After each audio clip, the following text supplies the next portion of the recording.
Hare Krishna, dear devotees who are watching us on Zoom. Maharaj will join in a couple of minutes. And I will start with a short kirtan while we are waiting for Maharaj to join. Hare Krishna.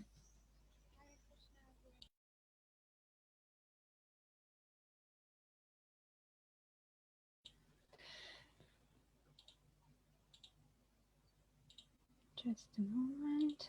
Yeah. Jai Shri Radha Madhava Ki Jai.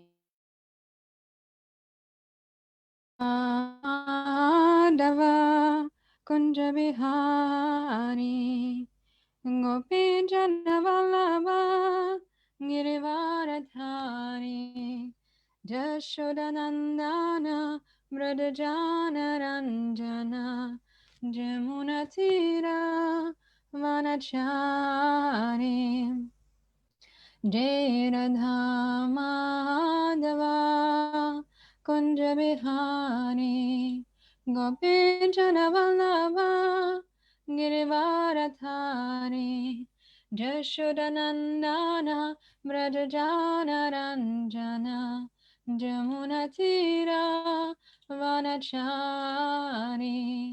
Jai Radha Madhava Kunja Bihari Gopi Janavallabha Girivaradhari Jashodanandana Brajajana Ranjana Jamunatira Vanachari Jai Radha Madhava Kunja Bihari Gopi Janavallabha Girivaradhari Jashodanandana Brajajana Ranjana Jamunatira Vanachari Jai Radha Madhava Kunja Bihari Gopi Janavallabha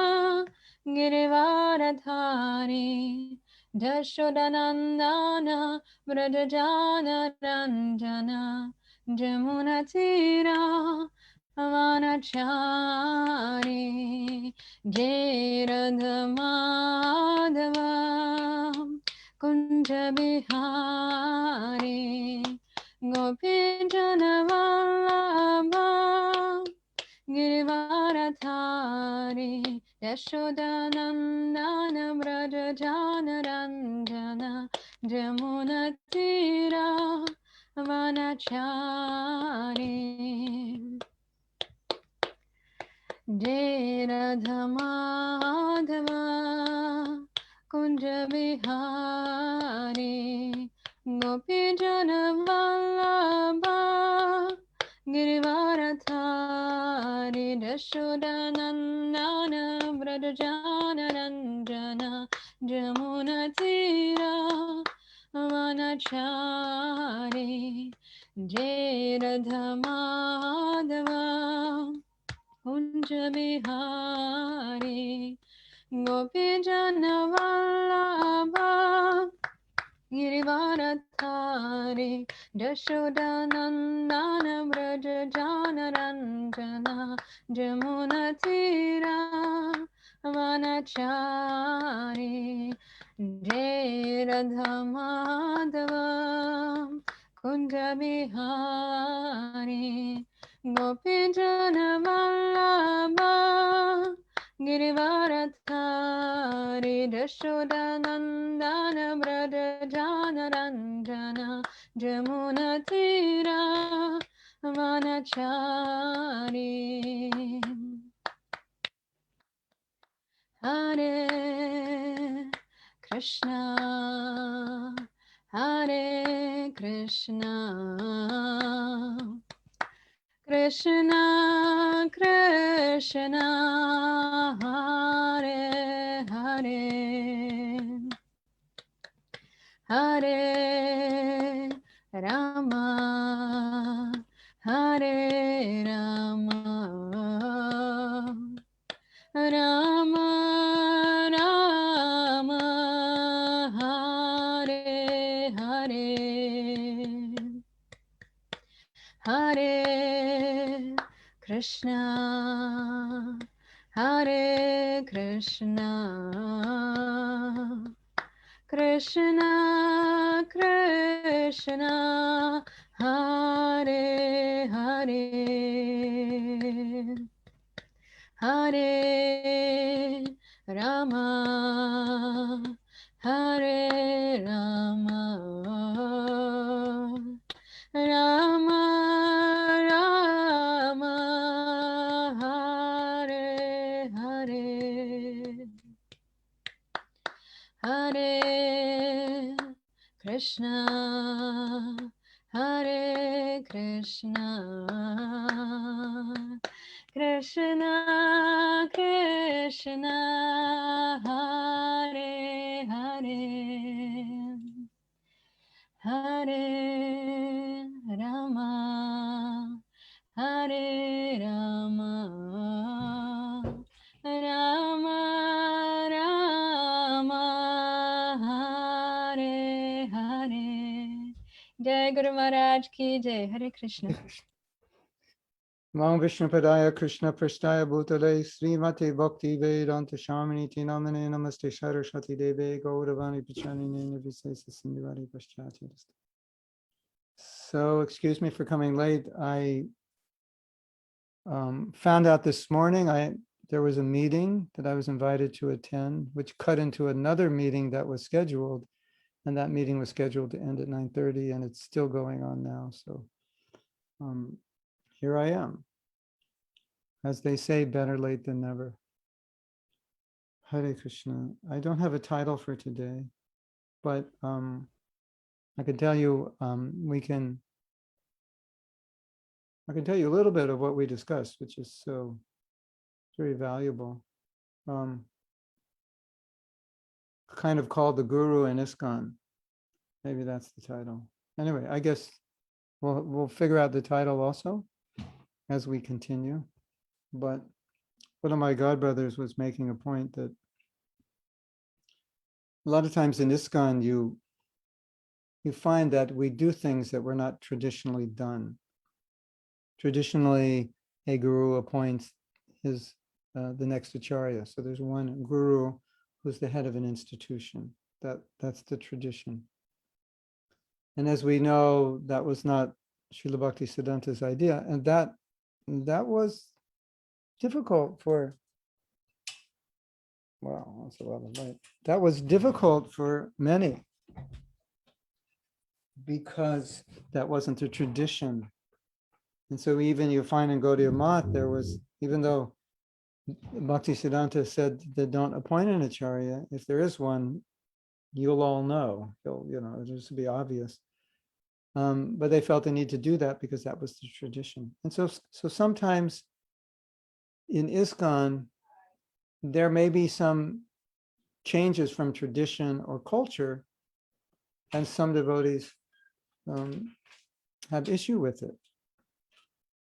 So this godbrother was saying, but the whole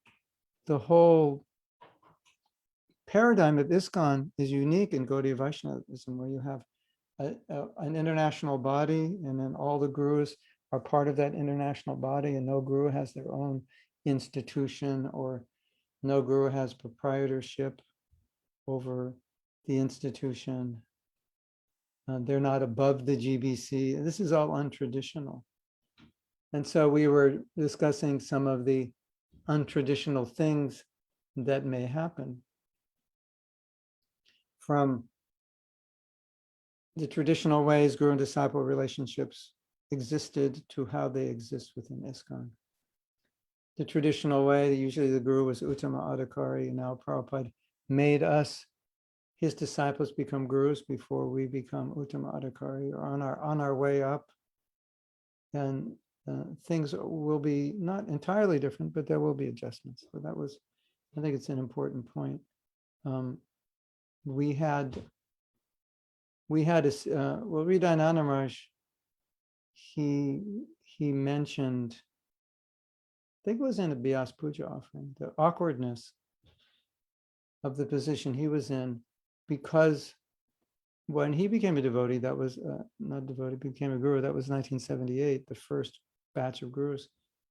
And so we only knew Prabhupada as the guru, so he set an example as a guru.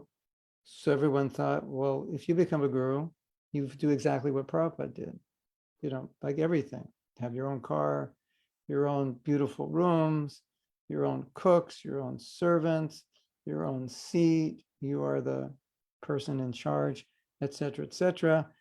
And then the way we saw Prabhupada is the way now you should be seen as like Krishna speaking to you. Like all of a sudden overnight, you just got elevated to like Uttama Adhikari. So it was an innocent mistake, but it was the example Prabhupada set. So that's what everybody did.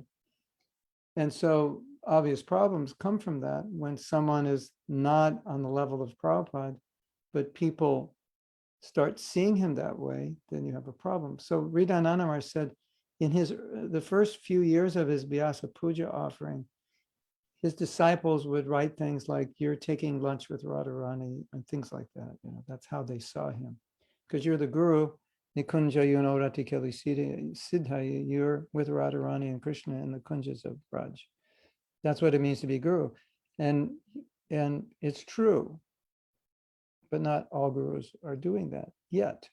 And Prabhupada said, well, you may not be doing it yet, but that's what you want to do. So either you're there or you want to be there. There's a difference, obviously, right? The guru is there or he wants to be there, or his mind is there, but he's not yet entered that lila. So then Hridayananda Maharaj said that later on, in the latter years, after this illusion was kind of cleared up, he said then his disciples would write, well, what happened was, let's go back. So this kind of like my guru is transcendental, whatever he does is transcendental. So obviously he must be there with Radharani, at every moment in Leela. But then some of those gurus so-called in Leela had problems, and they had different Leelas, like drug Leelas and shooting gun Leelas and illicit sex Leelas. So the bubble was popped. I said, oh, I guess, they're not like Prabhupada, not all of them, not completely like Prabhupada. And so Hridayananda Maharaj, he always followed. He didn't have those problems. So then he said his disciples in the latter, maybe in the 90s or so, or the late 80s, would write Vyas Puja offerings that would say, thank you for following the regulative principles so strictly. It was like, okay, we now understand that the traditional guru may be in Leela with Radha and Krishna, but these disciples of Prabhupada, that's where their mind is, but they're not there yet. But that's okay, because they can represent the teachings and they can be an example of what Prabhupada wanted. And then you get into this questionable area, this gray area, which is difficult because the guru is perfect, everything he does is perfect, everything he says is perfect.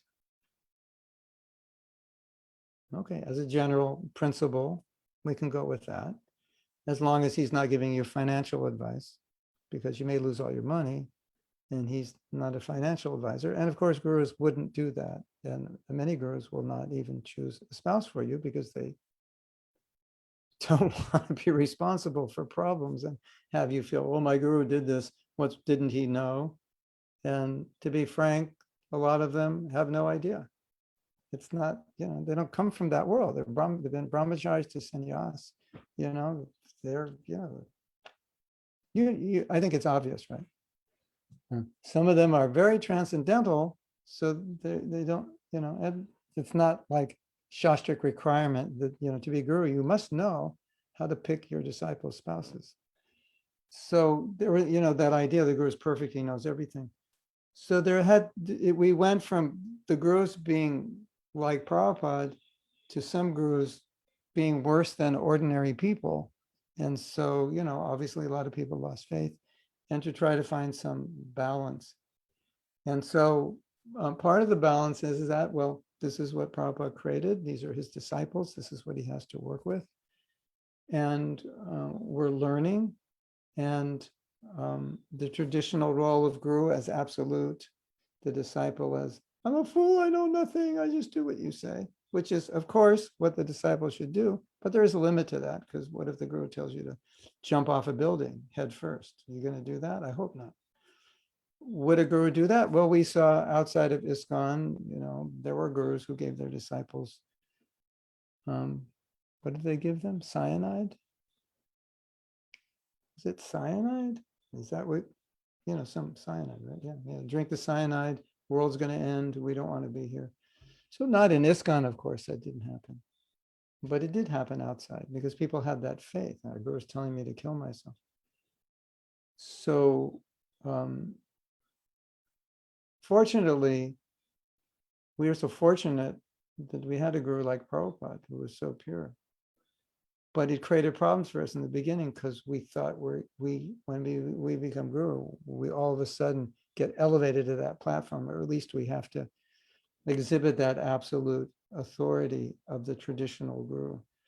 And we don't want to minimize that authority, but there's a balance there. So that was, of course, that's a whole history of ISKCON, but I appreciated that point. The main point was that if you're looking for absolute tradition, ISKCON's not an absolutely traditional enterprise because this never happened before, an international Gaudiya movement. So, there were questions. Well, someone wants to be a guru, okay.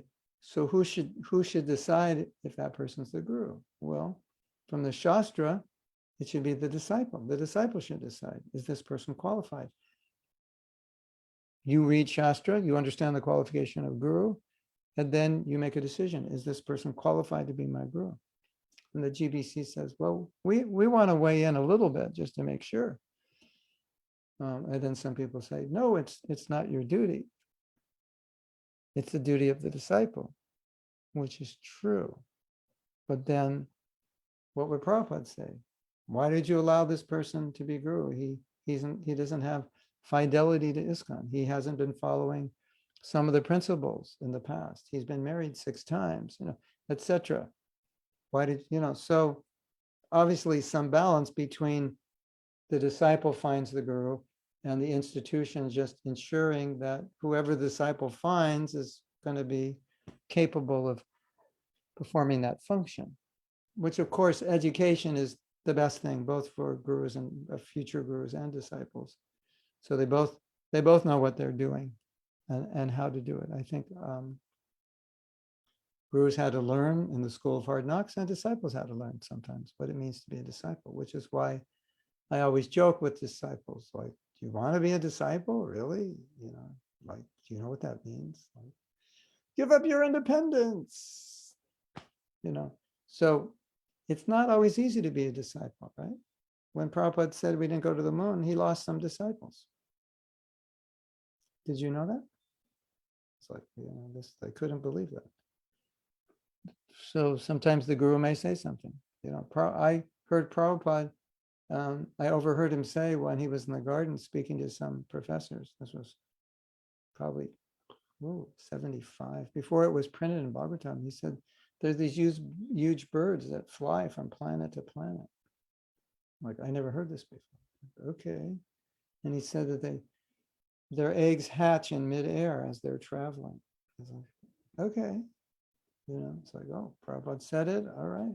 Whatever, I didn't doubt it personally, but that's part of being a disciple, right? And Prabhupada said, Sunday comes before Monday. Why? He said, because the sun is closer than the moon. Oh, okay. All right.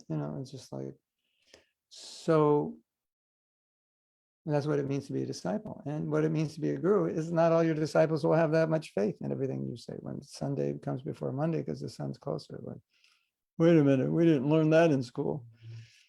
And then you get into it and say, well, what planet are you looking at it from and what angle? And is the Earth actually the Earth, or is it Bhumandala? It's like you can go off an infinite complication. But I was with Prabhupada, I heard him say it on a morning walk. I was right next to him. He said that they just created a movie set. They said they probably created a movie set to show it. That's what he said. It's like, okay. So that's what it means to be a disciple. And what it means to be a guru is sometimes your disciples won't believe you, or they'll have other issues blocking, their ability to surrender. And you as a guru have to have that patience and compassion and forgiveness that Prabhupada had, and understanding that this is going to be difficult for them. So, yeah. So that was the discussion, which actually has nothing to do with today's class, but I wouldn't be able to give today's class if I didn't say that, because it would have been floating in my mind, because it's been an hour and a half of, well, actually it was 2 different meetings, more or less about the same thing from different committees. So it's an important issue. And well, I could elaborate on it. The natural question that a disciple will come up with, well, what if my guru does or says something that to me it seems wrong? So, if this were 1978, Prabhu, you're offensive. What, one of 3 choices. You're an illusion, you're an envious snake, you're offensive. What else are you? You don't understand the philosophy, whatever. Tanya, you're happy that you were like 2 years old then, right? Or you weren't even born yet, so you didn't have to go through that, right? But how can you doubt the guru? So obviously that's still there to some degree, but what if you see something? It's like, I don't know if that's correct or right. So Tamal Krishna Maharaj sometimes would do that with Prabhupada would say something, he'd say, I don't think we should do that. He had that relationship. And most of the time Prabhupada would discuss and say, okay, then do it this way. Like in America, we do it this way, Prabhupada, that what you're suggesting won't work, but it'll work in India, it won't work here. Okay, then do it here. Of course, nobody challenged Prabhupada when he got really heavy with someone. But if someone was disturbed, sometimes we'd say, oh, Prabhupada, when you said that to so-and-so, he ran off, go get him. And Prabhupada would apologize. But sometimes Prabhupada would get angry and he would apologize. So it's like there is that area, there is that room, that area of, sometimes the guru realizes, oh, I shouldn't have been so heavy, and he apologizes. Or the disciple says, Guru Maharaj, it was like so hard for me to hear what you said, and they talk about it. So that's more of the modern ISKCON world, although it's there. Shaimananda in the dream, Radharani came and put tilak on his head, which was different from the tilak of their sampradaya, and his guru chastised him. And when his guru found out what happened, he said, oh, this Shaimananda, he's more advanced than I am, and he apologized. So there is that precedent, that sometimes the guru did make a mistake, like in that case, or did get upset and later regrets it. I'm sorry I got upset. So there is room for that, but it's, it has to work within a particular etiquette. And so it's just as difficult for the guru as it is for the disciple, just as difficult for the disciple as it is for the guru. But because we're preaching in a modern world to non-Vaishnavas, and we're all trying to be Vaishnavas, these are just realities of the struggle. I think the good thing, or the thing that you can all understand that makes it a little bit easier, is that whatever difficulties or struggles you're having, your guru probably also had to one degree or another, because he was also once a young devotee, like you, right? And in this culture that you're growing up in, it was similar when we grew up. So he knows, he understands to one degree or another. The problem you have as disciples, just a warning, I don't want to say problem, I say just the difference, is that Prabhupada is different than us. So if Prabhupada told us to do something, it's really rare we would say no. Like, how could you say no to Prabhupada? I never said no.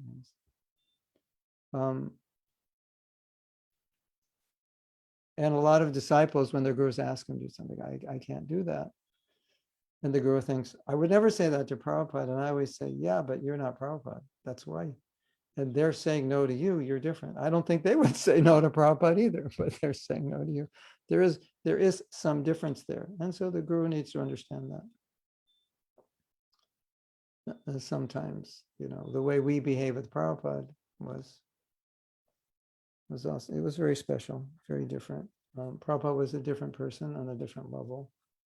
And, he could tell you to do something that was like extremely difficult, but because he said it, you just got inspired to do it. It's like, okay, let's do it. It wasn't like, you wouldn't get mental. You may have all these fears and whatever, but it's just Prabhupada's presence was like, that was enough. Okay, we'll do it. Let's do it. Hare Krishna. So,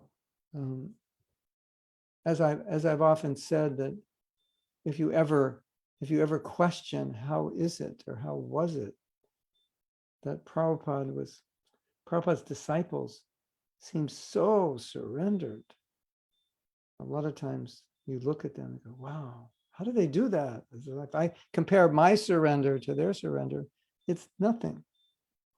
And my answer is that you were there and you saw Prabhupada, you would also be just like them. Don't doubt it. It wasn't just them.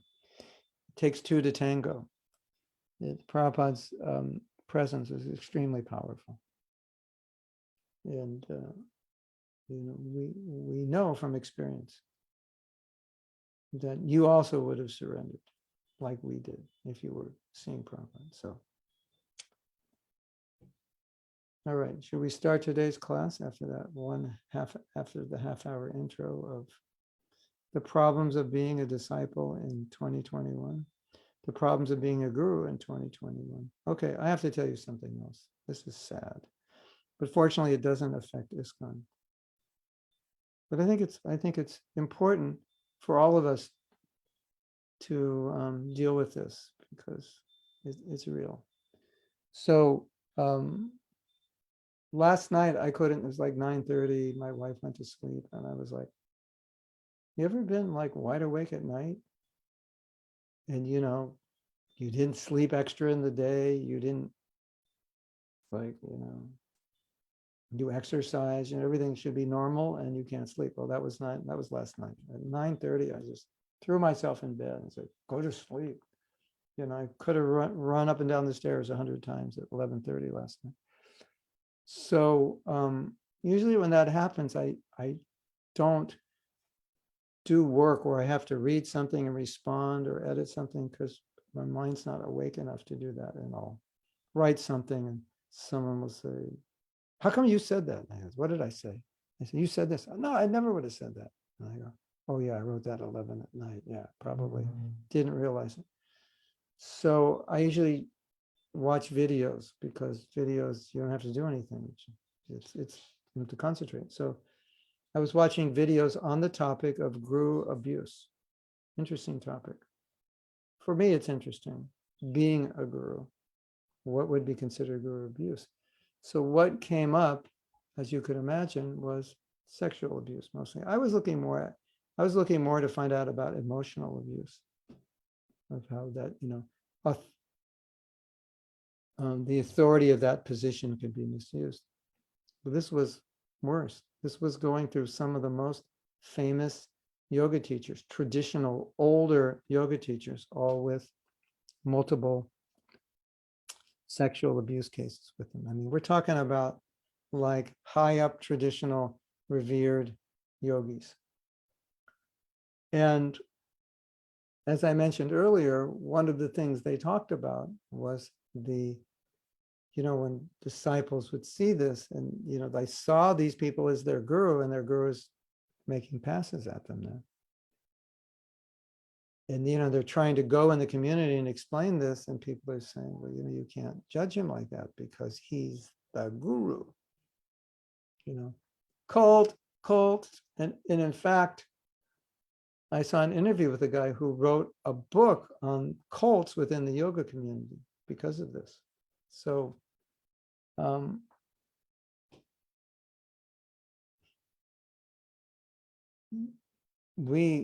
Prabhupada has given us something so pure. We obviously don't want to misuse it. And we're so fortunate that our disciplic succession is just full of pure devotees. And even if you look in our movement, even if you look at the fall downs, they weren't rape. Maybe someone went to a prostitute, maybe someone married their disciple. So within our movement, it's like because of the power of the holy names and the purity of Prabhupada and the books we don't have that kind of thing. It's never happened amongst leadership in our movement, ever. It's interesting, right? But still that it has happened, and gurus have fallen, have made mistakes. And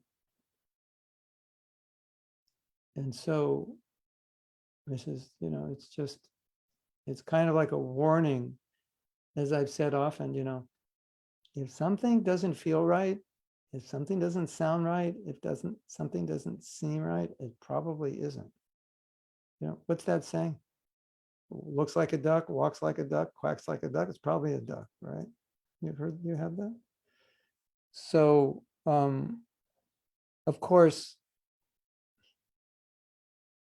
the obligation of all leaders and all followers is to be ideal. Then we don't have these problems, and there wouldn't be any doubts, because you wouldn't see anything that would create doubts. And we're telling devotees, you should respect your authorities. You should respect your Diksha Guru, your Siksha Guru. So our authorities have to be above suspicion. And fortunately, the vast majority of them have been, and will be in ISKCON. So we're fortunate in that way. But occasionally there are lapses. And if it walks like a duck, looks like one, and quacks like one, probably is. At least that's something to keep in mind.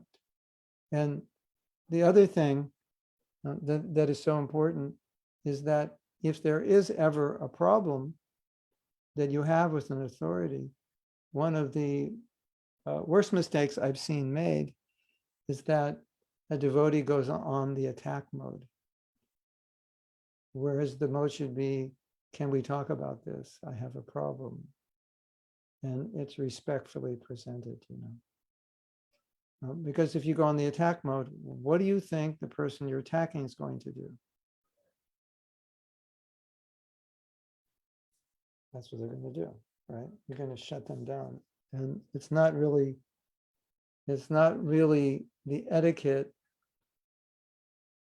in dealing with older devotees to attack them. I'm not saying there won't be problems, but we have to learn how to discuss them without making offense. And that's necessary, because that will be the best way to communicate. So hopefully in your life, you won't have to do that, but sometimes little things may be there that you need to discuss. And as long as you discuss it humbly, then you're in the best position to discuss and resolve it, right? And just as you should be humble, the leaders should be humble, willing to discuss. And then we have a very functional movement. So if the followers can't be humble, if the leaders can't be humble, then we don't have much of a future. And that the future won't look as good as if the leaders can be humble, make mistakes, apologize if necessary. That's healthy, right? It's not an admittance. It's not like, oh, I'm a leader, I can't apologize because people will think I'm not qualified. No, they'll think you're more qualified because you acknowledge your mistake. That's part of it, right?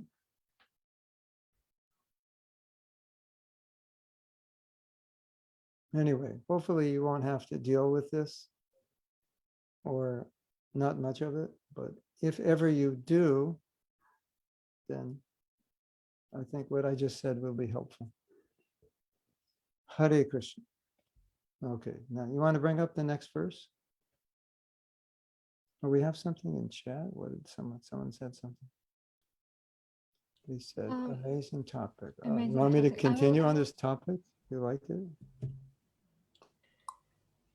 It's interesting that the yoga community is quite aware of this, I mean, obviously, 80% of the people who do yoga are women, and many of the teachers are men, and they touch them to get them in the posture. Doesn't sound so good to me. Okay. Maybe we have to have a new Gopinath. Oh, Gopinath, I'm a yoga teacher. Please save me. I figured out after all this year how to use the chat in a way that I can not miss anything. Well, actually, I didn't because it's not working. I thought it did. Okay. So this is the third section, and this is verse 4. Gopinath hara jay menichi ami aneka jatana hoilo pipal ikono bharasha tumi. So hara means defeat, jay which, menichi ami I have accepted, aneka jatan all of my various endeavors, hoilo pipala, were totally useless. Ekana now bharasha tumi. You are the only hope. Yes, I love it. Oh, Gopinath, I have accepted defeat. All my efforts have failed. Now you are my only hope. Okay, this is perfect. So I have to tell you something else I did yesterday. I learned about a book called the Guru Papers. And the Guru Papers were about misuse of authority in religious movements, especially in Buddhism. And so the people who wrote the book, I think, were practicing Buddhists who were abused by a guru. And they were saying, when you surrender to a guru, you're giving your power away because he's telling you what to do. And they say you should never do that. Yeah, well, you should do that with Prabhupada, shouldn't you? Yeah, like you're smarter than Prabhupada. You can make better decisions than him. So that's kind of what's being taught in this verse. Of course, we understand what they're saying because a guru, if he's narcissistic, then you're in for trouble. It's like Trump becoming a guru. It doesn't, and everyone's just surrendering. And if he doesn't like you, he'll just stop talking to you or he'll reject you, right?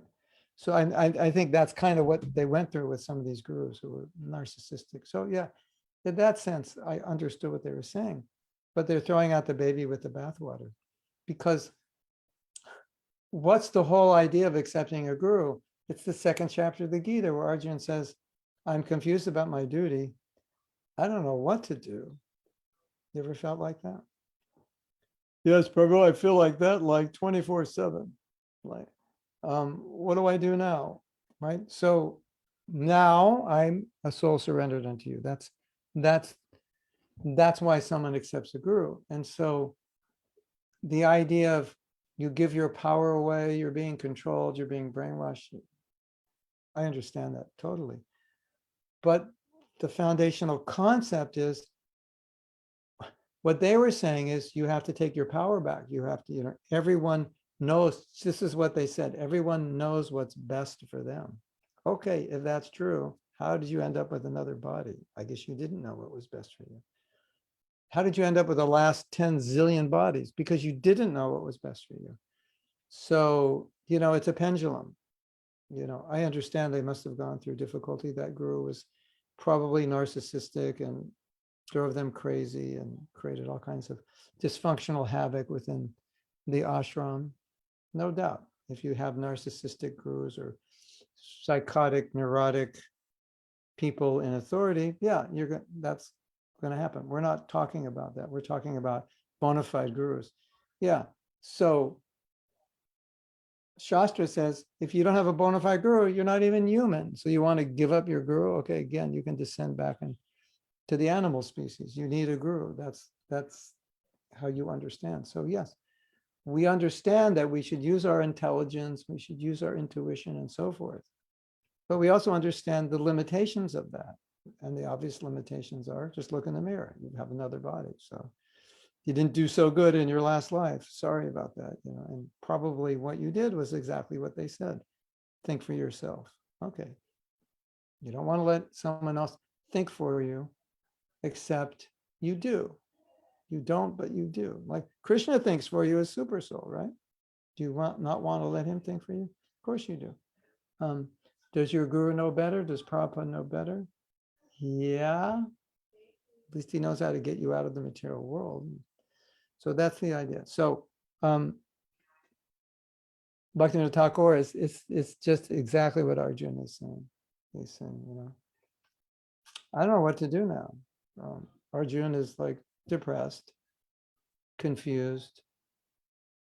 He doesn't know what's better. He's like, should I fight? Should I not fight? He can't make a decision. It's like arguments on both sides. Seems like they're good arguments on his side, and Krishna's saying, no, they're not good arguments, but they seem like they're good arguments. After all, it's based on compassion. So what's wrong with that, right? I don't want to fight. How could that be bad? And Krishna's saying, very bad, very bad. So bad, I will call you a fool. So Arjuna is confused. This doesn't make sense. I have this duty to protect our citizens, but at the same time, it seems wrong. It just seems egotistical for me to fight on my own account. And so then he's like, okay, I can't figure this one out on my own. Can I be a disciple? Can you just like tell me what to do? Oh, you're a disciple. They've taken your brain. He's saying, tell me what to do. Arjuna's brainwashed. It's a Bhagavad Gita is a cult. Don't read that book. So that's the throwing the baby out with the bathwater idea. It's like everything good can be misutilized, right? Everything, I don't want to say everything bad can be good, but everything good or many things good can be misutilized. So this is Arjuna's position that like, I'm not going to figure this out on my own. I don't know. Krishna, I have faith in you that you know. Please guide me. So Bhaktivinoda Thakur was saying the same thing, I tried on my own, tried to figure it out, didn't work. I tried to be happy, it didn't work. Can you relate to that? Raise your hand if you can relate to that. That's the only reason or the main reason you became a devotee, because you were down and out. You were singing the blues, right? And then Bhagavad Gita showed up to remove the blues. So that's the idea.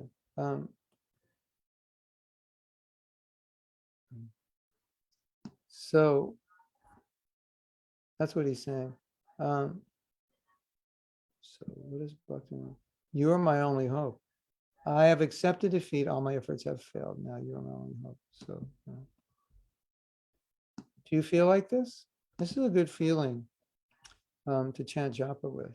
Like I said before, I don't know if you pick this up. I think sometimes I say things and it's like we're saying so many things and you're kind of like focused on, and then I say something else and it's just like it never kind of connected. So I want to say this. Srila Bhaktisiddhanta Saraswati Thakur, in explaining Trinadapi Sunichena, what does it mean to chant humbly? Like, what does it mean? How do you do that? Like, hear your beads, Tanya, chant humbly. And Tanya's like, but I never even heard that word before. What does that mean? Well, humble means to not think so highly of yourself and be self-aware and like dependent, like feel kind of useless actually. How do you do that? So Srila Bhaktisiddhanta Saraswati Thakur makes it easy. He says that if you think, I want to love Krishna, what's the first thought that comes in? Well, that's impossible, or that's at least difficult, and that's going to be hard, and that's going to take at least one or more lifetimes. It's just, it's like, Tanya, could you like be the president? Could you like immigrate to America and become the president? It's like, I don't know, that's kind of hard. It's something like that. But actually, that's easier than getting love of Krishna. I mean, I could maybe figure out how to do. How many years do I have to live? Can I get into Harvard Law School? And they're into women presidents now. And I'd be the first foreign person. I don't actually think you can do that. Okay, so you have to become the president or prime minister of your country. That sounds easier, more possible than love of Krishna, right? Doesn't it?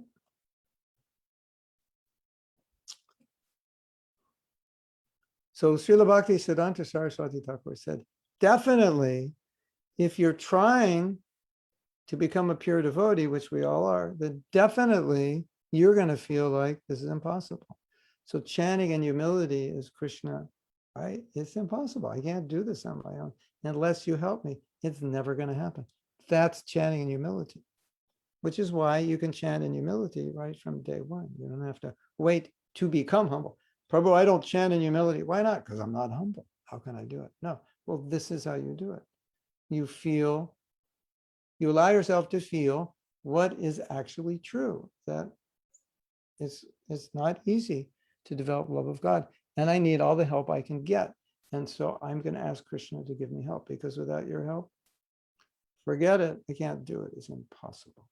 That's the mood, right? And it's the exact mood of Bhaktivinoda Thakur in this verse, right? Exactly, isn't it? So you can remember this verse when you chant your rounds. Okay, so we can go. This is verse 4. Okay, we have more verses to go. Okay, so Nadia, you can put up verse 5. Verse 5, Bengali. Gopinath, kemane hoibe koti prabhal indriya bhoshi bhutaman nachare vishaya rati. My best Bengali accent. Gopinath. Kemane hobe koti. Kemane, how? Hoibe gati, shall I make any advancement? Prabhala, indriya. Prabhala. You can name me Prabhala Indriya Das, the powerful senses. I am servant of the Prabhala Indriya, the powerful senses. Bhoshi Bhuta has come under the control. Man, my mind, na chare, and does not abandon. Vishaya Rati, its attachment to materialism. Okay, I think we can relate to this verse. Oh Gopinath, how shall I make any advancement when my mind has come under the sway of my powerful senses and stubbornly clings to sense gratification? Can you relate? Raise your hand, your lotus hand, if you can relate. Yeah. This word stubborn is really stood out for me. I think it's stubborn. Stubborn also can mean persistent.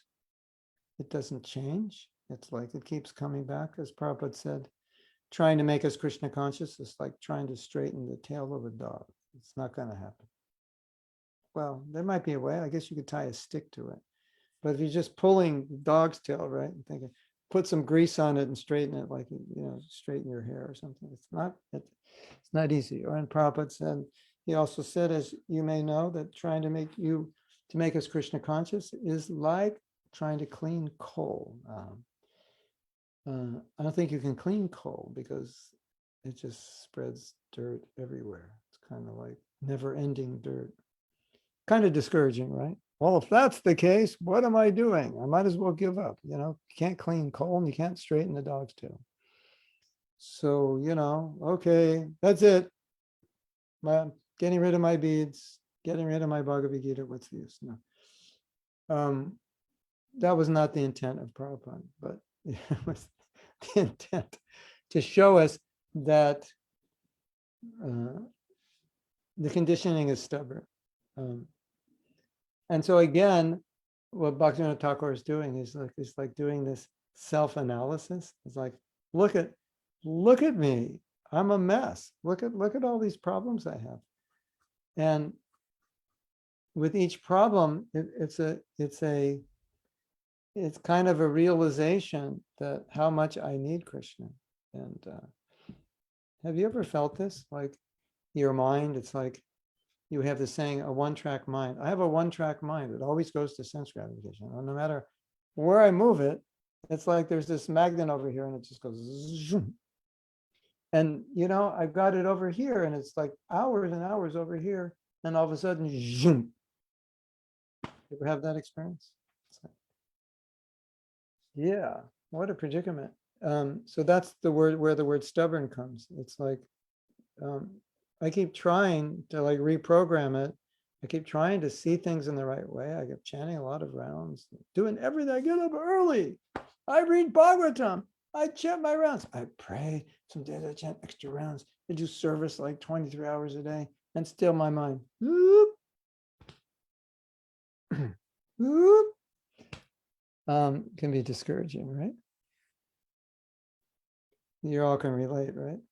So the point, Bhaktivinoda Thakur's point is, it's at these times that you realize, okay, I've tried, it's a gradual process. I can see some purifications getting better than it was last year or better than it was 5 years ago, but not so great. It's still like not perfect, right? So Bhaktivinoda Thakur, his mood is like, when you understand this, when you experience this, you realize it's going to take a miracle to cure this problem, right? And so what's the miracle? Gopinath, you're the miracle. You can do this. I can't do it. I've already tried. I failed. It's beyond my strength. I need your help. You can do this. So it's kind of like a confirmation. Yeah, I'm trying, I'm getting better, but just yesterday, I kind of lost my mind for like a minute, and I was started thinking about this and that. Do you ever lose your mind like just like it goes? Shh. Yeah. Why am I thinking of that? That's crazy. I don't even want to do that. I had we used to chant our rounds on a golf course. We were in traveling Sankirtan. You go early in the morning, no one's playing golf. We're there like 5:30 and chant our rounds. And then one night I had a dream that I was playing golf. I was like, and I played golf when I was a kid, and I actually didn't even like it. I thought it was kind of stupid, actually, which was strange because I was like really good at it. It's kind of like, all the older people who knew I was good at, I stopped playing golf because I started surfing. They're like, why would you stop playing golf? You're so good at it. And I go, that's stupid. Just knock a ball around. You could ride waves. Why would you knock a ball around? You could be riding waves. It's way more exciting.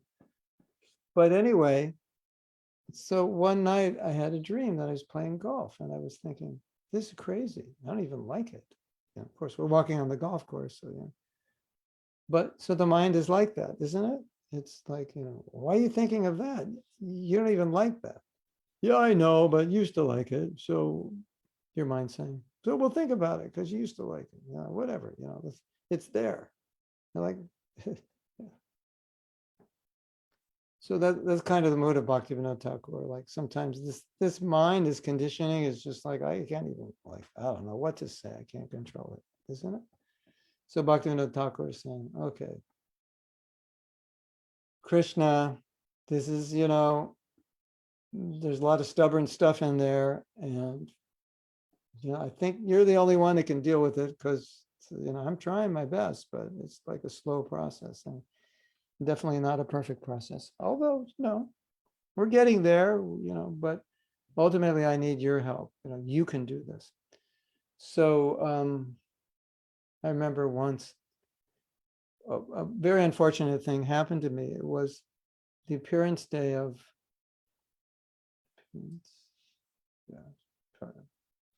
the appearance day of Srila Bhaktisiddhanta. I think it comes in February. And it's maybe 15, 20 years ago. And at that time, I had my own business, and we would go to different art shows and sell jewelry. And it was women's jewelry, which meant that it was like 10 to 6, 10 to 5, sometimes later, sometimes 10 to 10, 9 to 11, but usually like 10 to 5, 10 to 6, so 7, 8 hours. So I'd be selling jewelry to women, which is, not like the ideal occupation for a Brahmin. Well, Brahmins aren't actually supposed to have their own business, but well, actually they can if it's an emergency, but not kind of like the ideal, right? And not the ideal way to spend Srila Bhaktisiddhanta's appearance day. What do you think? There could be better ways to spend it, right? So, but duty calls, have to pay the bills. So I went out and did it. And I was like praying to Bhaktisiddhanta, like, so I was like, let's say 20 years younger. So still old, but no, the Shastra says no one should ever think they're aloof from sex desire, at least not till you have prema. It should always be like, just be careful, be cautious, don't think you're transcendental. Don't think, after 16 hours of women around you all day trying on jewelry in hot summer weather, kind of not really dressed, you're completely transcendental. So I said, Srila Bhaktisiddhanta, can you give me the mind to see every woman as mother, like only mother? And he did. And the whole weekend, it was just like this one mother after another trying on jewelry. It was like totally like at the end of the weekend, I was like, wow, I was like, never spent so much time with my mother before, So he can do that. If you want, say, give me the vision to see it this way. Or if you're a woman, say, let me see them all as sons. Or give me the vision. Let me see everyone with compassion. Whatever the vision is that you need or want. Whatever that stubborn thing is that keeps coming back. I want to be famous. I want to be rich. I want to be loved by everybody, whatever. You pray for that which you cannot do, he can do. That's the whole point of this song. That's the whole mood. Every verse, isn't it? Isn't every verse like this? It's like I can't do this, like not perfectly anyway. Or maybe I can do it when I get prema, but right now, not working so great. So that's the idea. As I call it, the Draupadi method. When all else fails, chant Govinda. We could have a commercial. Yeah. Have you tried this to become Krishna conscious? Have you tried that? Of course, we can't really say that. No, you should try all these things. But when you feel you need something more, just to give you that extra boost, try the Draupadi method. It's just throw your hands up and say, Krishna, I can't do it on my own. That's the idea.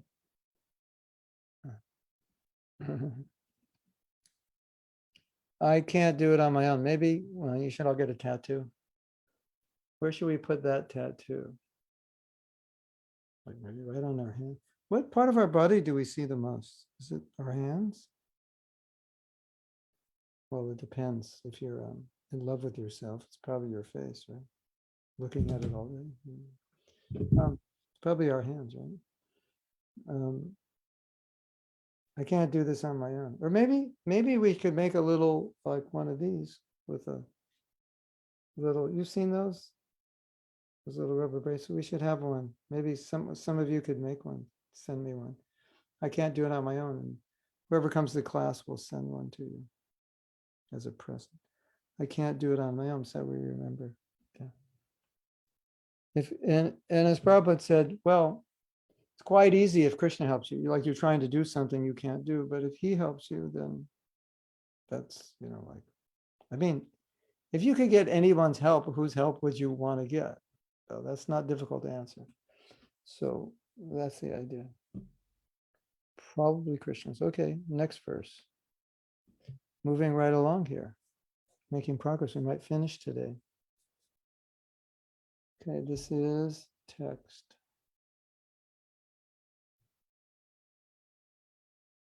6. You're all learning Bengali now, right? Gopinath. Hridoye bhoshya mor. Monoke shamya loho nijapane. Kuchibe vipad gur. Now, you know what a gulab jamun is, right? This is big, sweet, full of sugar juice. You've all seen probably, right? If you put a gulab jamun in your mouth and you talk, it sounds like that, right? Gopinatha, hridoye bhoshya mor. Monoke shamya loho nijapane. Kuchibe. So they say if you want to get the Bengali accent, you have to speak like you have a gulab jamun in your mouth. But it's funny also because it sounds so sweet. when the Bengalis speak. That's very sweet, even when they speak English. Living in Mayapur, we hear after Mangalarti, Jayam Vishnupad Paramhansha Puri Bhaja Acharya Ashtotera Shatashishima. That's how they speak. Srila Bhakti Siddhanta Saraswati Goswami Maharaj Prabhupada Ki Jai. It's just like it's like a gulab jamun. It's like the sugar's pouring into your ears. It's so sweet, isn't it? At least I like it. You know, the first time I went to Mayapur I was 25. It was 1975. And I had the Chaitanya Charitamrita. And you know what I would do? I loved Bengali so much. I would walk. Mayapur was a total village at that time. You know, it wasn't like all this happening. You just walk out of the main road, Bhaktisiddhanta Road, and just fields and little shops and little houses. So I'd meet some Bengali. Go, read this, read this. So I have Chaitanya Charitamrita. I go, read it, you know, because the Bengali's there. So they'd read it. And so I hear them pronounce the Bengali. I was like in seventh heaven listening to them. Joy, joy, Sri Chaitanya Joy Nityananda Joy Advaita Gadadhara Shiva Shri Gaura Bhakti. More. And they read, that was so sweet. Okay. Gopinath, Ridoye, in the core of my heart, Boshya, after sitting down, Boshya. Mora Manake, my mind. Shamya, subduing. Laho, please take me. Nijapane, to yourself. Kuchibe, will be relieved vipada kora, the horrible dangers of the world. Yeah. I think we can all relate to this verse. This verse is especially appreciated by devotees who have suicidal tendencies. Maybe they should just like leave class now, so there'll be we don't want any disasters happening to them. Oh, Gopinath, after sitting down in the core of my heart and subduing my mind, please take me to you. Thus the horrible dangers of this world will vanish. That's like, yeah. That could be misunderstood. All right. He's not proposing suicide, although it seems like it. What he's saying is, if you go to the last verse and say, my mind is stubborn, which means it's going away from you. It's always ending up somewhere else. So if you subdue my mind, then I can be with you. So if we say, please take me to you, the dangers of this world will vanish, it doesn't mean you have to leave this world, because you can be liberated in this world, right? So as is often said, why doesn't the liberated soul ever pray to be liberated? Well, because they already are. It's the people who aren't liberated, obviously they pray to be liberated, you know, like Nadia is not praying to go to Siberia because that's where she is. But if she comes to America and becomes homesick, then she'll pray to go to Siberia, right? Or she'll pray never to go to Siberia because she likes America. But I think of you a lot, Nadia, when I'm in America, especially when I go into a store. I think I would love to take you in the store, because you'd walk around the store and you go, I can't believe it. Everything's so clean. They have so many things and everybody's so nice. That's what she's going to say when she comes to America. And she's going to go, I can't believe it. Everything's so easy here. It's true. America was made to be so you don't have to do any austerity. Every house has central heating and has central cooling. Everybody has a new car. Even you work at McDonald's, you can buy a new car. I mean, it's America, you know. The American dream, of course, sometimes it turns into a nightmare, but at least externally, you know, you can keep your body pretty comfortable here. Your mind, that's another thing. But yeah, how did I get off on that? Yeah, so if you, yeah, so now Nadia comes to America. So Nadia is praying to Krishna every day. take me out of Siberia, I want to go to America. But when she gets to America, she doesn't have to pray that anymore because she's there. So in the same way, the pure devotee, when he says, take me to you, that's in rasa. It doesn't have to be there, because once you're there and here in your heart, you're there, and then there's no difference. So all you people who thought this was a suicide verse, it actually isn't. So don't get your hopes up that this is bona fide and justifying my suicide. It means take me out of this world. Take me out of this world. It means take my consciousness out of this world. That's how we should take it, so that I can be with you in relation to you. And also, it can sound selfish, but it's because this is what Krishna wants. He wants the relationship. So, and I want to show up for the relationship without material desire, because I can't have the relationship if I have all these material desires. I can't reciprocate, right? So when the devotee is praying, Krishna, take me to you, take my heart, take my desire, it's because he wants to reciprocate with Krishna, who has no other desire than to love his devotee. So now I want to be like that also. So that's what I'm praying for. It can seem like the devotee is praying for that because he just wants to get out of the. I hate this world. Siberia is the worst place. Get me out of here. It's not exactly like that. I don't doubt it's a bad, not the greatest place. I don't think it's that bad. Well, maybe in January, February, yeah.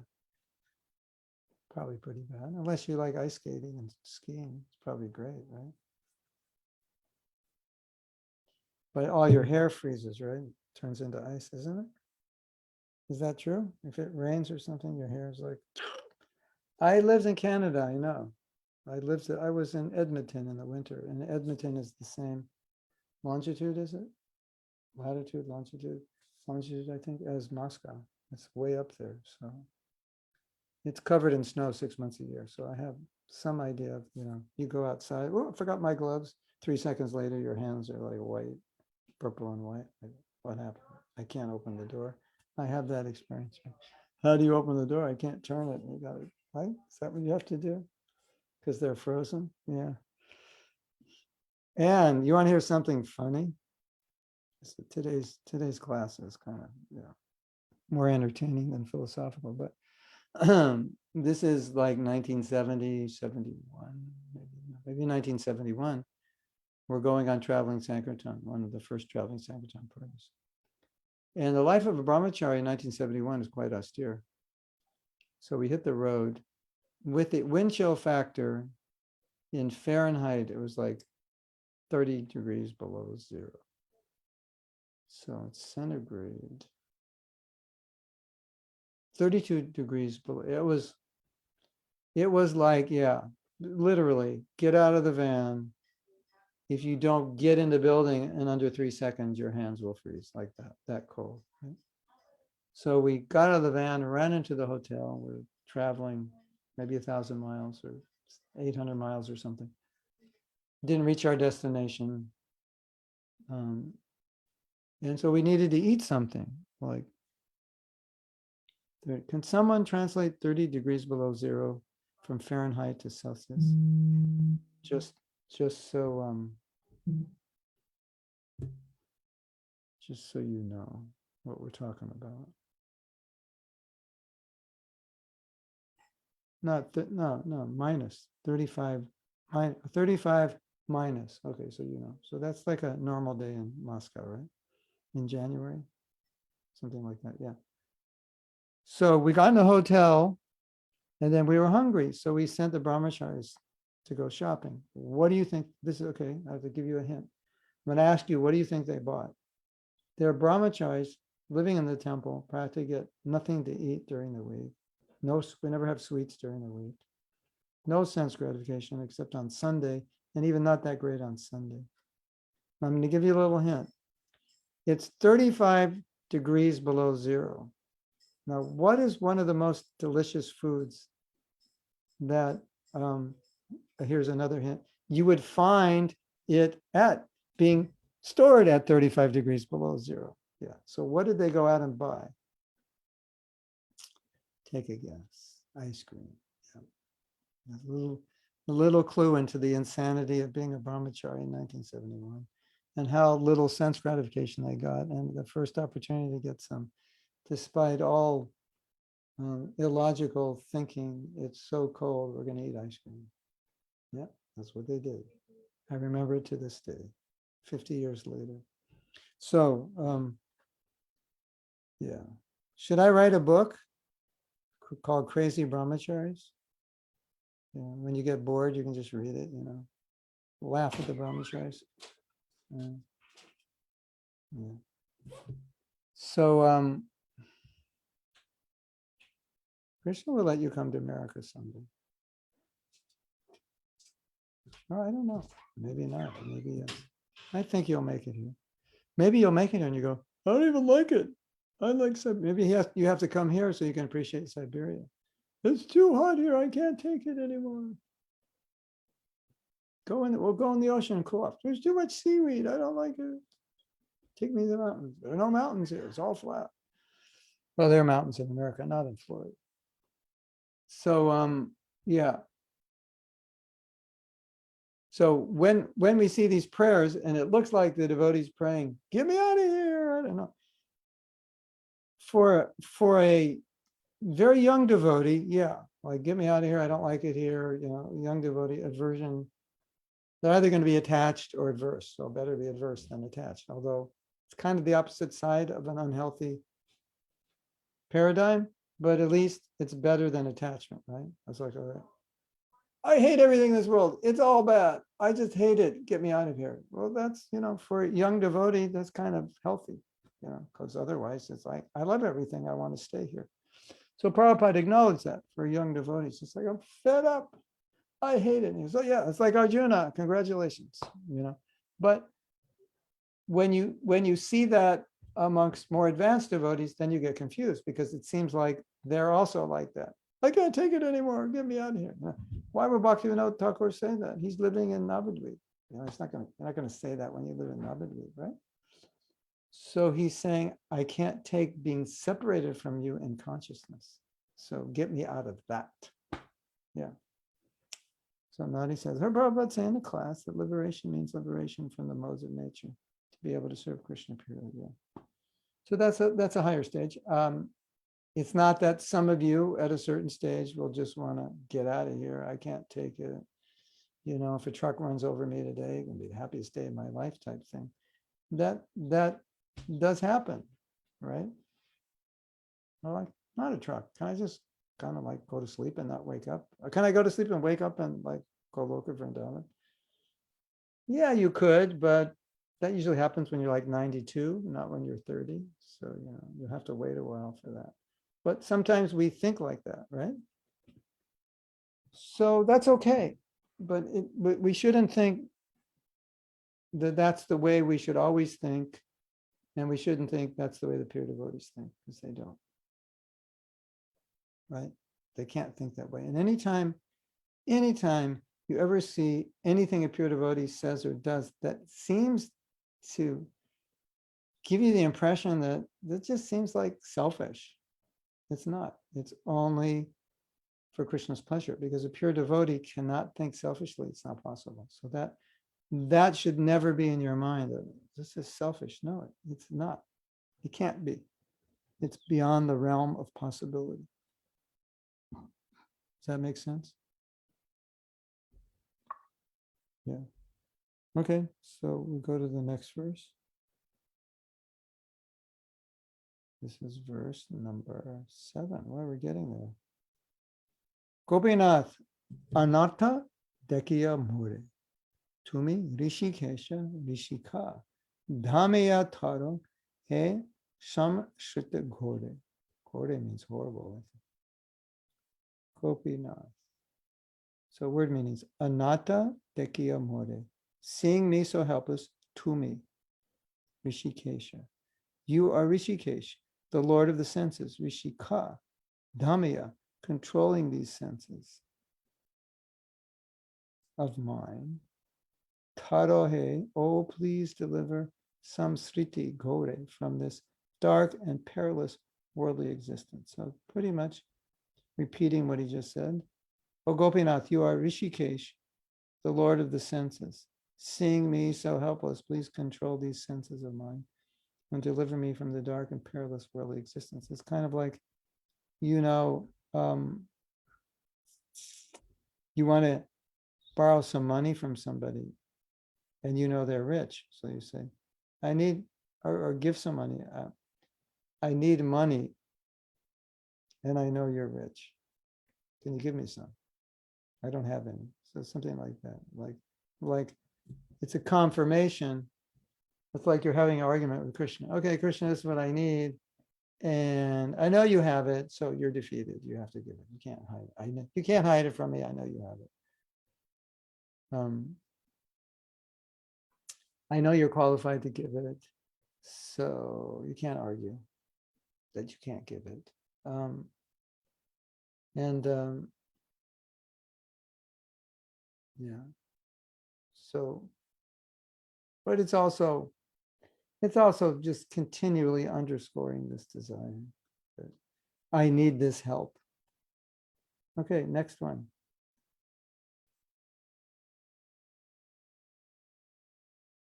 We don't have many comments because Krishna and Krishna Karshani aren't here. No comments, right? Okay. Gopinath. Kalaya legeche pasha. Kripa ashi dhori bandhana chadiya binod koroho dash. Galaya, around my neck, legeche is fixed, pasa, the noose of materialism. Kripa, ashi, kripa, ashi, the sword of your mercy, dhori, taking up bandhana, bandhan, chadiya, and cutting this bondage, binod, binode, this Bhaktivinoda, koroho, dasha, make him your humble servant. Oh, Gopinath, I am bound around the neck by the noose of materialism. Take up your sword of mercy, cut my bonds, and make Bhaktivinoda Thakur your humble servant. So now we'll go back to another thought. Maybe you're thinking, wait a minute. This is Bhaktivinoda Thakur. How could he say these things? This is like us. But as we had mentioned before, as you become more pure, you tend to feel more impure, right? What's the example? A sheet that's dirty, you don't notice another spot, but a clean sheet, you notice a spot. So as you become more pure, you notice the spots. So he can actually feel this way, like, I'm not pure. Also because how can you ever love Krishna enough? So no matter how pure you are, you can pray to Krishna, I can never love you enough. It can seem like you don't have any love because there's so much more love you could have. So that's there also. Okay. And now we'll go to the last verse. And tomorrow we have a scheduled class in Russian. So we'll come up with a new topic next week. We have one more verse, Nadia. Yes, I posted it in the chat. Okay. Is it? Okay. Galaya legeche. I thought, oh, did I just read that? Oh, I read the last verse. Oh, oh that's the last verse. Okay. We can all go to sleep now. No. Now,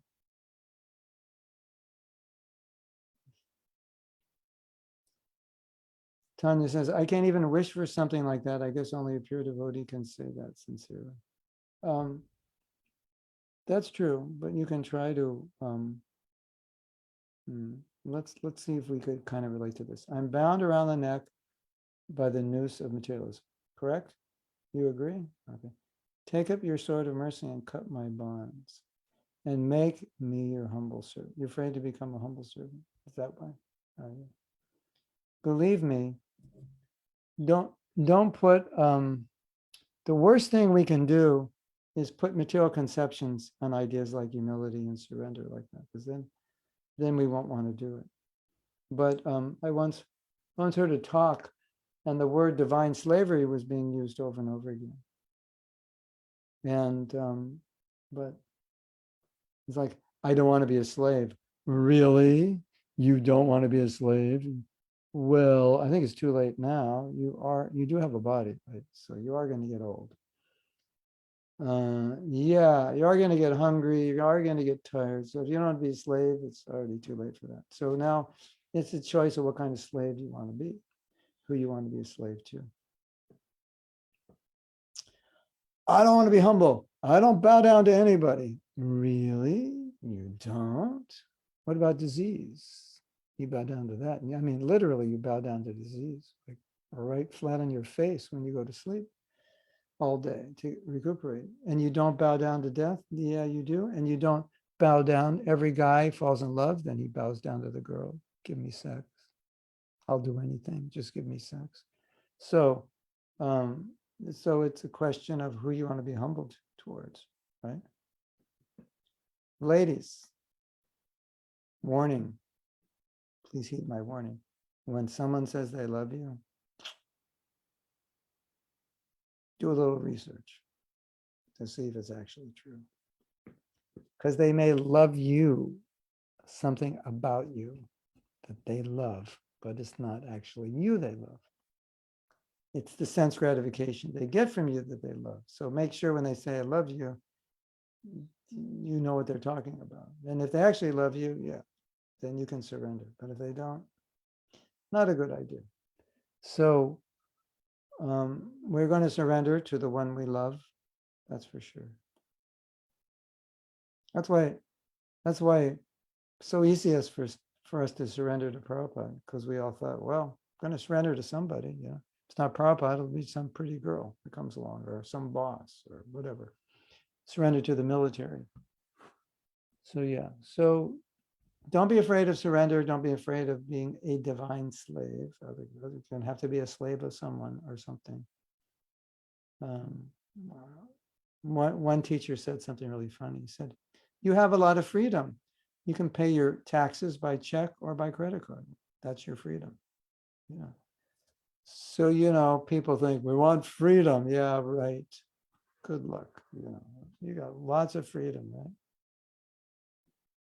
Here's your freedom. You're going to get this leader or that leader. That's it. That's your freedom. What if you don't like either one? Too bad. You're going to get one of them. So, why didn't you vote? Well, why'd you vote for this one? Because he wasn't as bad as that one. Great, isn't it? So yeah, so that's the idea. So when we look at words like this, don't put material connotations on them, but just understand when you feel completely insignificant, like a particle of dust at the lotus feet of Guru and Krishna, at that point, you'll actually be happy. But if you feel like super confident, I can conquer the world, I'm number one, I'm Tanya, the queen of Croatia, you're not going to be happy. Croatia, right? Is that where you're? Tanya, the queen of Croatia. Then I'll be happy. No. When you're a particle of dust at Krishna's feet, then you'll be happy. And then you can be the queen of Croatia and not get bewildered by it. But being the queen of Croatia won't make you happy. But being the dust at his feet, that'll make you happy. So we have to see it that way, right? Have to get everything in the right order. Yeah. So in that way, if you remove the fears, then you could actually pray to be the humble servant, and you could actually feel it and do it because you won't be afraid of it. Correct? So you want to remove those material conceptions, because that's where all the fear is. I mean, to be a particle of dust at his feet, that's our goal. To be a particle of dust at the feet of our guru, of Srila Prabhupada, of the Acharyas, that's our goal. And Prabhupada said, dust at the feet means, Prabhupada was asked, what does it mean, the dust at the feet of the Guru? He said, it's the instruction. So I want to be able to humbly follow the instruction. It's not like you're actually going to incarnate as a dust particle, glue yourself to his feet. But in that sense, you glue yourself to the feet of the instruction. Otherwise, you'll instruct yourself with some crazy idea to make you happy, and you'll end up who knows where, who knows what.